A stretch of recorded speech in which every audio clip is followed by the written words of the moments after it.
Good morning students. இந்த கிளாஸ்ல நம்ம என்ன பார்க்க போறோம் அப்படின்னா ஸ்டேட்மெண்ட் ஆஃப் அஃபயர்ஸ். அதாவது ஸ்டேட்மெண்ட் ஆஃப் அஃபயர்ஸ் அப்படிங்கறத நிலை அறிக்கை அப்படின்னு சொல்லுவோம். இது எதுக்காக மேம் அனலைஸ் பண்றோம், இது எதுக்காக ஃபைண்ட் அவுட் பண்றோம் அப்படின்னா, ஒரு பிசினஸ்ல அசெட் எவ்வளோ இருக்கு, லயபிலிட்டிஸ் எவ்வளோ இருக்கு அப்படின்னு தெரிஞ்சுக்கிறதுக்காக நம்ம என்ன பண்றோம் அப்படின்னா ஸ்டேட்மெண்ட் ஆஃப் அஃபயர்ஸை ஃபைண்ட் அவுட் பண்றோம். ஸோ இதுல பாருங்க, ஒரு ஃபார்முலா கொடுத்துருக்காங்க. Capital is equal to asset minus liability. So திரும்ப சொல்றோம், இந்த ஸ்டேட்மெண்ட் ஆஃப் அஃபயர்ஸ் எதுக்காக ஃபைண்ட் அவுட் பண்றோம் அப்படின்னா, ஒரு பிசினஸ்ல எவ்வளோ அசெட் இருக்கு, எவ்வளோ லயபிலிட்டிஸ் இருக்கு, பிளஸ் அதோட கேபிட்டல் என்ன அப்படிங்கறத ஃபைண்ட் அவுட் பண்றதுக்காக இந்த ஸ்டேட்மெண்ட் ஆஃப் அஃபயர்ஸை கால்குலேட் பண்றோம். பாருங்க, தமிழ் மீடியம் புக்ல கொடுத்திருக்காங்க. நிலையறிக்கை. நிலையறிக்கை என்பது ஒரு குறிப்பிட்ட நாளுக்கான சொத்துக்கள் மற்றும் பொறுப்புகளின் இருப்பை காட்டும் ஒரு அறிக்கை. சோ நிலையறிக்கை அப்படிங்கிறது சொத்துக்கள், பொறுப்புகள் இந்த ரெண்டு இருப்போட அறிக்கையை பத்தி சொல்றதான் நிலையறிக்கை அப்படின்னு சொல்லியிருக்காங்க. வாங்க ஸ்டூடெண்ட்ஸ், இப்போ சம்முக்கு போகலாம். சோ பாருங்க, இது வந்து ஒரு ஃபார்மேட். சோ இந்த ஸ்டேட்மெண்ட் ஆஃப் அஃபயர்ஸ் கண்டுபிடிக்கிறதுக்கான ஃபார்மேட் தான் இது. ஃபர்ஸ்ட் பாருங்க, லயபிலிட்டிஸ், அசெட். சோ இத வந்து ரெண்டு காலமா பிரிச்சிருக்காங்க. உங்களுக்கே தெரியும், எப்பயும் பேலன்ஸ் ஷீட் அப்படிங்கிறது ரெண்டு பேசஸ், ஒன்னு லயபிலிட்டிஸ், இன்னொன்னு அசெட் அப்படின்னு சொல்லுவாங்க. சோ லயபிலிட்டிஸ் அப்படிங்கிறது என்ன அப்படின்னா பொறுப்புகள் அப்படின்னு சொல்லுவாங்க. அசெட் அப்படிங்கிறது சொத்துக்கள். சோ மொத்தம் 4 காலம் ஓபன் பண்ணிருக்காங்க. நம்ம அக்கௌண்ட்ஸ் நோட்லயும் 4 காலம் ஓபன் பண்ணிக்கணும். அக்கௌண்ட்ஸ் நோட்ல ஆல்ரெடி காலம் இருக்கும். 12th ஸ்டூடெண்ட்ஸ்க்கு சொல்ல தேவையில்லை. பாருங்க, லயபிலிட்டிஸ் ருபீஸ், அசெட் ருபீஸ் அப்படின்னு சொல்றாங்க. ஃபர்ஸ்ட் பாருங்க, சன்ட்ரி கிரெடிட்டார்ஸ். சோ ஏன் இதெல்லாம் லயபிலிட்டி சைடு இருக்கு, ஏன் இதெல்லாம் அசெட் சைடு இருக்கு அப்படின்னு ஃபர்ஸ்ட் நம்ம தெரிஞ்சுக்குவோம். Sundry creditors. கிரெடிட்டார்ஸ் அப்படிங்கிறது என்ன அப்படின்னா கடன் ஈந்தோர் அப்படின்னு சொல்லுவோம். சோ கடன் ஈந்தோர் அப்படின்னா என்ன அப்படின்னா கடன் கொடுத்தவங்க. சோ கடன் கொடுத்தவங்களுக்கு நம்ம என்ன பண்ணணும் அப்படின்னா ரிட்டர்ன் அந்த கடனை கொடுக்கணும். சோ அது நமக்கு ஒரு பொறுப்பு. சோ அதனால அதை லயபிலிட்டிஸ் அப்படின்னு சொல்றோம். தென் நெக்ஸ்ட் பார்த்தோம் அப்படின்னா பில்ஸ் பேயபிள். பில்ஸ் பேயபிள் அப்படிங்கிறது நம்ம கொடுக்க வேண்டிய ஒரு விஷயம், அதனால இது என்ன சொல்றோம் அப்படின்னா லயபிலிட்டி சைடு போட்டிருக்கோம். Then next outstanding expenses. Outstanding அப்படிங்கறது என்ன சொல்லுவாங்க அப்படின்னா கொடுபட வேண்டிய அப்படின்னு சொல்லுவாங்க.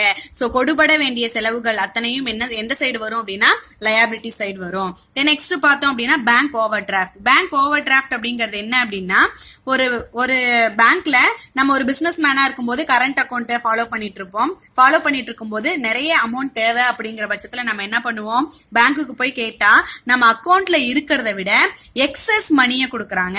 சோ எக்ஸஸ் மணியை கொடுக்கறதுக்கு பேரு தான் என்ன சொல்லுவாங்க அப்படின்னா பேங்க் ஓவர் டிராஃப்ட் அப்படின்னு சொல்லுவாங்க. தமிழ்ல சொல்லணும் அப்படின்னா வங்கி மேல்வரை பற்று அப்படின்னு சொல்லுவாங்க. சோ நெக்ஸ்ட் என்ன கொடுத்திருக்காங்க அப்படின்னா கேபிட்டல். கேபிட்டல் அப்படிங்கிறது முதல். இதுதான் என்ன அப்படின்னா நமக்கு பேலன்சிங் ஃபிகர். நம்ம கண்டுபிடிக்க வேண்டிய ஃபிகர் எது அப்படின்னா இந்த கேபிட்டல் தான். இதுல பாருங்க, asset side. So first asset அப்படிங்கிறது என்ன அப்படின்னா சொத்துக்கள் அப்படின்னு சொல்லுவாங்க தமிழ்ல. So cash in hand. Cash in hand அப்படின்னா என்ன அப்படின்னா நம்ம கையில இருக்கக்கூடிய பணம், அது நமக்கு சொத்து. Next cash at bank. பேங்க்ல இருக்கக்கூடிய பணம் நமக்கு சொத்து. தென் நெக்ஸ்ட் பார்த்தோம் அப்படின்னா சன்ட்ரி டெப்டார்ஸ். சன்ட்ரி டெப்டார்ஸ் அப்படிங்கிறது கடனாளிகள். சோ நம்ம ஒருத்தருக்கு கொடுத்திருக்கோம், சோ ரிட்டர்ன் அது நமக்கு வரும், அதனால நம்ம அதை அசெட் அப்படின்னு சொல்றோம். தென் நெக்ஸ்ட் பார்த்தோம் அப்படின்னா பில்ஸ் ரிசீவபிள். நமக்காக ஒருத்தர் கொடுத்த பில்ஸ் நம்ம ரிசீவ் பண்ணிருக்கோம், அதனால நம்ம அசெட் சைடு அப்படின்னு சொல்றோம். தென் நெக்ஸ்ட் பார்த்தோம் அப்படின்னா ஸ்டாக் இன் ட்ரேட். ட்ரேட்ல அதாவது ஒரு பிசினஸ்ல எவ்வளவு ஸ்டாக் இருக்கு, சோ நமக்குள்ள இருக்கு, நம்ம பிசினஸுக்குள்ள இருக்கிற ஸ்டாக்கை நம்ம அசெட் அப்படின்னு சொல்லுவோம். தென் நெக்ஸ்ட் பார்த்தோம் அப்படின்னா ப்ரீபெய்ட். சோ ப்ரீபெய்ட் அப்படின்னா என்ன அப்படின்னா முன்கூட்டி அப்படின்னு சொல்லுவாங்க. சோ முன்கூட்டியே செலுத்தக்கூடிய எக்ஸ்பென்சஸ் முன்னாடியே நம்ம கொடுத்துட்டோம் அப்படின்னா திரும்ப ரிட்டர்ன் கொடுக்க தேவையில்லை, அதனால நம்ம அதை அசெட்டா சொல்றோம். தென் நெக்ஸ்ட் பார்த்தோம் அப்படின்னா பிக்ஸ்டு அசெட். பிக்ஸ்டு அசெட் அப்படின்னா என்ன அப்படின்னா நிலை சொத்துக்கள் அப்படின்னு சொல்லுவோம். சோ நிலையா நம்ம கிட்ட பிக்ஸ்டா இருக்கிற சொத்துக்களை என்ன சொல்லுவோம் அப்படின்னா பிக்ஸ்டு அசெட், அதனால அதை அசெட் அப்படின்னு சொல்லுவோம். சோ ஸ்டூடெண்ட்ஸ் பாருங்க, இது நமக்கு ஃபார்மேட். சோ இப்போ நம்ம இல்லஸ்ட்ரேஷன் 6ல என்ன கொடுத்திருக்காங்க, சோ இந்த ஃபார்மேட்டை பேஸ் பண்ணி நம்ம இல்லஸ்ட்ரேஷன் 6 சம் பார்க்க போறோம். சோ பாருங்க, following are the balance of Shanti as on 31st December 2018 அப்படின்னு கொடுத்திருக்காங்க. சோ இவங்களோட கேபிட்டல் என்ன அப்படின்னு ஃபைண்ட் அவுட் பண்றதுதான் இந்த சம்ஸ். சோ பாருங்க, first bills receivable, bills payable, machinery, furniture, sundry creditors, stock, debtors, cash. So வாங்க இப்போ சம்ஸ் சொல்யூஷனுக்கு போகலாம். ஃபர்ஸ்ட் இந்த சம் போடும்போது என்ன பண்ணணும் அப்படின்னா இந்த book of Shanti statement of affairs as on 31st December 2018 அப்படின்னு நம்ம என்ன பண்றோம் அப்படின்னா டைட்டில கொடுத்துக்கிறோம். தமிழ்ல என்ன டைட்டில் கொடுக்கணும் அப்படின்னா சாந்தி என்பவரின் ஏடுகளில் 2018 டிசம்பர் 31ஆம் நாளைய நிலையறிக்கை அப்படின்னு நம்ம ஹெட்டிங் கொடுத்துக்கிறோம். தென் நெக்ஸ்ட் பார்த்தோம் அப்படின்னா அதே மாதிரி ஆஸ் யூஷுவல் நம்ம அந்த ஃபார்மேட்ல பார்த்த மாதிரியே 4 காலம்ஸ் ஓபன் பண்ணிக்கிறோம். லயபிலிட்டிஸ் அதாவது பொறுப்புகள், அப்புறம் அமௌண்ட், அதுக்கப்புறம் அசெட் சொத்துக்கள், அதுக்கப்புறம் அமௌண்ட். ஸோ இந்த மாதிரி 4 காலம் ஓபன் பண்ணிக்கிறோம். 4 காலம் ஓபன் பண்ணிட்டு ஸோ இப்போ பாருங்க போஸ்ட் பண்ணுவோம். ஃபர்ஸ்ட் பார்த்தோம் அப்படின்னா bills receivable. So bills receivable எவ்வளவு கொடுத்துருக்காங்க? 6000 கொடுத்துருக்காங்க. இங்க பாருங்க பில்ஸ் ரிசீவபிள் நம்ம ரிசீவ் பண்ணிருக்கோம். ஸோ இது என்ன அப்படின்னா அசெட். ஸோ இது எந்த பக்கம் வரும்? Asset side. ஸோ அசெட்ல பாருங்க 6000 நம்ம போஸ்ட் பண்ணிருக்கோம். தென் நெக்ஸ்ட் பார்த்தோம் அப்படின்னா bills payable. So bills payable அப்படிங்கிறது நம்ம ஒருத்தருக்கு கொடுக்க வேண்டியது. ஸோ இதை லயபிலிட்டி. ஸோ லயபிலிட்டி சைடு பாருங்க பில்ஸ் பேயபிள் 4000 கொடுத்துருக்காங்களா? தென் நெக்ஸ்ட் பாருங்க மிஷினரி. மிஷினரி அப்படிங்கிறது என்ன அப்படின்னா அரைகலன் அப்படின்னு சொல்லுவாங்க. ஸோ அரைகலனும் பர்னிச்சரும் நமக்கு சொத்துக்கள். ஸோ இது அரைகலன்னு சொல்லுவாங்க. இதை என்ன சொல்லுவாங்க அப்படின்னா இயந்திரம் அப்படின்னு சொல்லுவாங்க. ஸோ இது ரெண்டும் என்ன நமக்கு அப்படின்னா சொத்துக்கள் சைடு வரும். ஸோ பாருங்க அசெட் சைடு மிஷினரி 60,000ம் பர்னிச்சர் 10,000ம் போட்டிருக்கோம். தென் நெக்ஸ்ட் இந்த பக்கம் பாருங்க சன்ட்ரி கிரெடிட்டாஸ் அப்படின்னு கொடுத்திருக்காங்க. ஸோ சன்ட்ரி கிரெடிட்டாஸ் எவ்வளவு கொடுத்திருக்காங்க அப்படின்னா 25,000 கொடுத்திருக்காங்க. ஸோ சன்ட்ரி கிரெடிட்டாஸ் அப்படிங்கிறது நம்ம ஒருத்தங்களுக்கு நமக்காக ஒருத்தங்க கொடுத்தது. ஸோ ரிட்டர்ன் கொடுக்க வேண்டிய கடன். ஸோ அதனால அது லயபிலிட்டி சைடு. ஸோ 25,000. ஸோ பாருங்க சன்ட்ரி கிரெடிட்டாஸ் அப்படிங்கிறது பற்பல கடனீந்தோர்கள் அப்படின்னு சொல்லுவாங்க. அதை 25,000 இந்த லயபிலிட்டி சைடு போட்டிருக்கோம். ஸ்டாக். ஸ்டாக் அப்படிங்கிறது இருப்பு. எவ்வளவு இருப்பு இருக்கோ அதை வந்து நம்ம என்ன பண்றோம் அசெட் சைடு போட்டிருக்கோம். Then next debtors. டெப்டாஸ் அப்படிங்கிறது நமக்கு கடனாளிகள். அதை நம்ம அசெட் சைடு போட்டிருக்கோம். கேஷ். கேஷ் அப்படிங்கிறது பணம், நம் கையில இருக்கக்கூடிய ரொக்கம். ஸோ அதனால இது என்ன பண்ணிருக்கோம் அப்படின்னா அசெட் சைடு போட்டிருக்கோம். ஸோ ஸ்டூடெண்ட்ஸ் பாருங்க இதை டோட்டல் பண்ணும்போது எவ்வளவு வருது அப்படின்னா 1,95,000 வருது. ஸோ போத் இந்த சைடு இருக்கிற 1,95,000 சேம் இந்த லயபிலிட்டி சைடும் 1,95,000 போட்டுக்கிறோம். இதை ரெண்டையும் ஆட் பண்ணும்போது 29,000 வருது. 1,95,000 மைனஸ் 29,000 போடும்போது நமக்கு ஆன்சர் என்ன கிடைக்குது அப்படின்னா 1,66,000 கிடைக்குது. ஸோ ஸ்டூடெண்ட்ஸ் பாருங்க இதே ஃபார்மேட் நம்ம புக்ல இருக்கிற எக்ஸசைஸ் 6ல என்ன இருக்கு அப்படின்னு பார்த்து எப்படி போடலாம் அப்படின்னு பார்க்கலாம். பாருங்க இப்போ நான் இந்த எக்ஸசைஸ் சம்ம ஃபுல்லா நான் நோட்ல எழுதியிருக்கேன். பிளஸ் அதுக்கான சொல்யூஷன் போட்டிருக்கேன். பாருங்க ஃபர்ஸ்ட் நம்ம இதுலயே பார்த்து தெரிஞ்சுக்கலாம். நம்ம சொல்யூஷனுக்கு போகவே தேவையில்லை. எது எந்த பக்கம் வரும் அப்படின்னு ஈஸியா தெரிஞ்சுக்கலாம். Sundry creditors. சோ இது என்ன அப்படின்னா லயபிலிட்டி. சோ லயபிலிட்டி சைட் போடுறோம், அதாவது பொறுப்புகள் பக்கம். அதுக்கு அடுத்து பாருங்க பர்னிச்சர். பர்னிச்சர்ங்கிறது நமக்கு என்ன அப்படின்னா சொத்து. சோ இது என்ன பண்றோம் அப்படின்னா அசெட் சைடு போடுறோம். Then next land and building. So நிலம் மற்றும் கட்டிடங்கள் அப்படின்னு சொல்றோம். இது நமக்கு ஒரு வகையான சொத்து. சோ இதை அசெட் சைடு போடுறோம். Then next sundry debtors. So பற்பல கடனாளிகள் அப்படின்னு சொல்றோம். கடனாளி அப்படிங்கிறது நமக்கு ஒரு வகையான சொத்து. சோ இத அசெட் சைட் போடுறோம். அதாவது சொத்துக்கள் பக்கத்துல போடுறோம். நெக்ஸ்ட் இந்த பக்கம் பாருங்க பில்ஸ் பேயபிள் அப்படின்னு கொடுத்திருக்காங்க. பில்ஸ் பேயபிள் அப்படிங்கிறது நமக்கு லயபிலிட்டி, நம்ம பே பண்ண வேண்டியது. அதனால இத பொறுப்புகள் பக்கத்துல போடுறோம். Next cash in hand. Cash in hand அப்படிங்கிறது என்ன அப்படின்னா நமக்கு சொத்துக்கள். சோ அதனால இத அசெட் சைடு போடுறோம். நெக்ஸ்ட் பாருங்க பில்ஸ் ரிசீவபிள், நம்ம ரிசீவ் பண்ணிருக்கோம், அப்ப அது நமக்கு சொத்து. சோ அதனால இது அசெட் சைட் போடுறோம். Next stock. Trade in stock, நம்ம பிசினஸ்ல இருக்கிற ஸ்டாக் நமக்கு என்ன அப்படின்னா ஒரு வகையான அசெட். சோ அதனால இத நம்ம அசெட் சைடு, அதாவது சொத்துக்கள் பக்கத்துல போடுறோம். சோ பாருங்க ஸ்டூடெண்ட்ஸ் இப்ப சொல்யூஷன் பாருங்க. நம்ம மேல சொன்ன அதே பேசிஸ்ல தான் இருக்கும். சன்ட்ரி கிரெடிட்டாஸ் அப்படிங்கிறது 6 lakh, bills payable 1,20,000, asset side பாருங்க furniture 80,000, land and building 3 lakh, sundry debtors 3,20,000, cash in hand 20,000, bills receivable 60,000, stock 2,20,000. ஓகேவா? சோ இது எல்லாத்தையும் ஆட் பண்ணும்போது நமக்கு என்ன கிடைக்குது அப்படின்னா 10 lakh கிடைக்குது.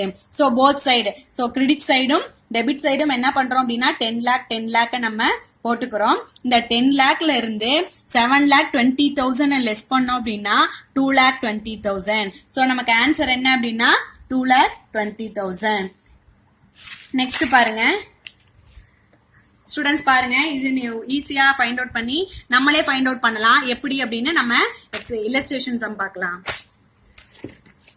சோ பாருங்க, இல்லஸ்ட்ரேஷன் 7ல இதுல என்ன கொடுத்திருக்காங்கன்னு பாருங்க. சேம் மாடல் இல்லஸ்ட்ரேஷன் 6 எப்படி போட்டோமோ அதே மாடல் தான். ஆனா இதுல அடிஷனலா ஒரு சில விஷயம் ஆட் ஆயிருக்கு.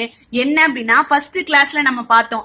என்ன பார்த்தோம் அப்படின்னா, எப்படியெல்லாம் நம்ம மிஸ்ஸிங் ஃபிகர் கண்டுபிடிச்சோம். மிஸ்ஸிங் ஃபிகர் எப்படியெல்லாம் ஒரு ஃபிகர் மிஸ் ஆச்சு அப்படின்னா அது எப்படி கண்டுபிடிக்கலாம், ஃபைண்ட் அவுட் பண்ணலாம் அப்படின்னு பார்த்தோம். ஸோ அதே மாதிரி நம்ம கேபிட்டலை அனலைஸ் பண்ணி கண்டுபிடிச்சிட்டு அதை மிஸ்ஸிங் ஃபிகர்ல எப்படி அப்பியர் பண்ண போறோம் அப்படின்னு பார்க்க போறோம். ஸோ பாருங்க, சேம் ப்ரொசீஜர். பர்டிகுலர் கொடுத்துருக்காங்க, பர்டிகுலர்ஸ் கொடுத்துருக்காங்க. கேஷ் அப்படிங்கிறது நமக்கு என்ன ஐட்டம்ஸ் அப்படின்னா அசட் ஐட்டம்ஸ், அதாவது சொத்துக்கள் பக்கத்துல வரும். ஸ்டாக் ஆஃப் கூட்ஸ் எந்த சைடு வரும் அப்படின்னா சொத்துக்கள் பக்கத்துல வரும், அசட். பில்ஸ் ரிசீவபிள் எந்த பக்கம் வரும் அப்படின்னா அசட் சைடு வரும். நெக்ஸ்ட் பர்னிச்சர் எந்த பக்கம் வரும் அப்படின்னா அசட் சைடு வரும். லேண்ட் அண்ட் பில்டிங் எந்த பக்கம் வரும் அப்படின்னா அசட் சைடு வரும். டெப்டாஸ் எந்த பக்கம் வரும் அப்படின்னா அசட் சைடு வரும். தென் கிரெடிட்டாஸ் அப்படிங்கிறது எந்த பக்கம் வரும், லயபிலிட்டி சைடு வரும். ஏன் அப்படின்னா இது நம்ம திரும்ப கொடுக்க வேண்டிய ஒண்ணு. Then next cash at bank எந்த பக்கம் வரும் அப்படின்னா அசட் சைடு வரும். தென் நெக்ஸ்ட் பில்ஸ் பேயபிள் எந்த பக்கம் வரும், பே பண்ணணும். சோ இது லயபிலிட்டி. சோ பாருங்க ஸ்டூடெண்ட்ஸ், மொத்தம் நமக்கு எத்தனை ஃபிகர்ஸ் வந்து லயபிலிட்டி சைடு வரப்போகுது அப்படின்னா ரெண்டு ஃபிகர்ஸ் தான். இதுலயே அனலைஸ் பண்ணிக்கலாம். ஒன்னு கிரெடிட்டாஸ், இன்னொன்னு பில்ஸ் பேயபிள். சோ பாருங்க சொல்யூஷன்ல கிரெடிட்டாஸ், பில்ஸ் பேயபிள், அதை தவிர மீதி எல்லா ஐட்டமும் நம்ம என்ன பண்றோம் அப்படின்னா அசட் சைடு போடுறோம். சோ டோட்டலா எவ்வளவு வருது அப்படின்னா 1,03,000 வருது. சோ போத் சைடு 1,03,000 போட்டோம். இதை ரெண்டையும் ஆட் பண்ணும்போது 15,000 வருது. 1,03,000 மைனஸ் 15,000 போட்டோம் அப்படின்னா 88,000. சோ கேபிட்டல் பேலன்சிங் ஃபிகர் நமக்கு எவ்வளவு இருக்கு, 88,000. சோ பாருங்க, இப்போ மிஸ்ஸிங் ஃபிகர்ல நம்ம அப்ளை பண்றோம். First closing capital. Closing capital நமக்கு எவ்வளவு கொடுத்திருக்காங்கன்னு பாருங்க. ஆல்ரெடி இங்க கொடுத்திருக்காங்க. இப்ப நம்ம கண்டுபிடிச்சிருக்கோம் க்ளோசிங் கேபிட்டல் எவ்வளோ, 88,000. சோ 88,000 போட்டுக்கிட்டோம். தென் நெக்ஸ்ட் என்ன அப்படின்னா டிராயிங். டிராயிங் எவ்வளோ அப்படின்னா 15,000. எங்க மேம் இருக்கு 15,000 அப்படின்னா இங்க பாருங்க புக்ல டிராயிங் 15,000 இங்க கொடுத்திருக்காங்க. சோ டிராயிங் கொடுத்துட்டோம். பிளஸ் அடிஷனல் கேபிட்டல் நம்ம ஆட் பண்ணுவோம். சோ இங்க பாருங்க introducing further additional capital 20,000. So இத லெஸ் பண்ணிக்கிறோம். லெஸ் பண்ணி வர அமௌண்ட்ல இருந்து நமக்கு ஓப்பனிங் கேபிட்டல் இங்க கொடுத்திருக்காங்க பாருங்க. இந்த ஓப்பனிங் கேபிட்டலை லெஸ் பண்ணணும். சோ இத லெஸ் பண்ணோம் அப்படின்னா நமக்கு கிடைக்கிறது என்ன அப்படின்னா ப்ராஃபிட். சோ பாருங்க, அந்த ஓப்பனிங் கேபிட்டலை லெஸ் பண்ணா profit made during the year 31/3/2008 எவ்வளவு கொடுத்திருக்காங்க அப்படின்னா 8,000. சோ இது நமக்கு ப்ராஃபிட். சோ ஸ்டூடெண்ட்ஸ் இதே மாதிரியே பாருங்க, நம்ம இது எக்ஸசைஸ்ல இருக்கிற 7th சம் நம்மளே இப்போ ஒர்க் அவுட் பண்ணலாம். பாருங்க,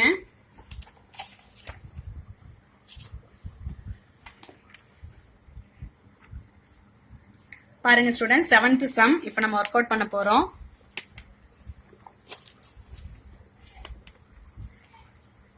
ஃபர்ஸ்ட் பாருங்க, பேங்க் ஓவர் டிராஃப்ட் அப்படின்னு கொடுத்திருக்காங்க. பேங்க் ஓவர் டிராஃப்ட் அப்படிங்கிறது எந்த பக்கம் வரும் அப்படின்னா பாருங்க, பேங்க் ஓவர் டிராஃப்ட் அப்படிங்கிறது 50,000 கொடுத்திருக்காங்க. சோ அது லயபிலிட்டி சைடு. சோ இங்க என்ன பண்றோம் அப்படின்னா பேங்க் ஓவர் டிராஃப்ட் அப்படின்னு போட்டுக்கிறோம். இப்ப நான் ரஃபா போடுறேன், நீங்க நல்லா நீட்டா போட்டுக்கோங்க. சோ 50,000. தென் நெக்ஸ்ட் பார்த்தோம் அப்படின்னா டெப்டாஸ் கொடுத்திருக்காங்க. டெப்டாஸ் அப்படிங்கிறது நமக்கு என்ன அப்படின்னா சொத்து. சோ டெப்டாஸ் எடுத்துட்டு வந்து நம்ம சொத்துக்கள் சைடு போடுறோம். டெப்டாஸ் 1,80,000. தென் நெக்ஸ்ட் பார்த்தோம் அப்படின்னா பில்ஸ் ரிசீவபிள் நம்ம ரிசீவ் பண்ணிருக்கோம். சோ இது அசெட். ஓகேவா, சொத்துக்கள். சோ அது பாருங்க, பில்ஸ் ரிசீவபிள் 70,000. தென் நெக்ஸ்ட் பாருங்க, கம்ப்யூட்டர் மெஷினரி. இது எல்லாமே நமக்கு என்ன அப்படின்னா ஒரு வகையான அசெட். ஓகேவா, கணினி, அதுக்கப்புறம் இயந்திரம் அப்படின்னு சொல்லியிருக்காங்க. இது ரெண்டும் நமக்கு எந்த பக்கம் வரும் அப்படின்னா சொத்துக்கள் பக்கத்துல வரும். சோ பாருங்க, கம்ப்யூட்டர் மெஷினரி 30,000, 3 lakh.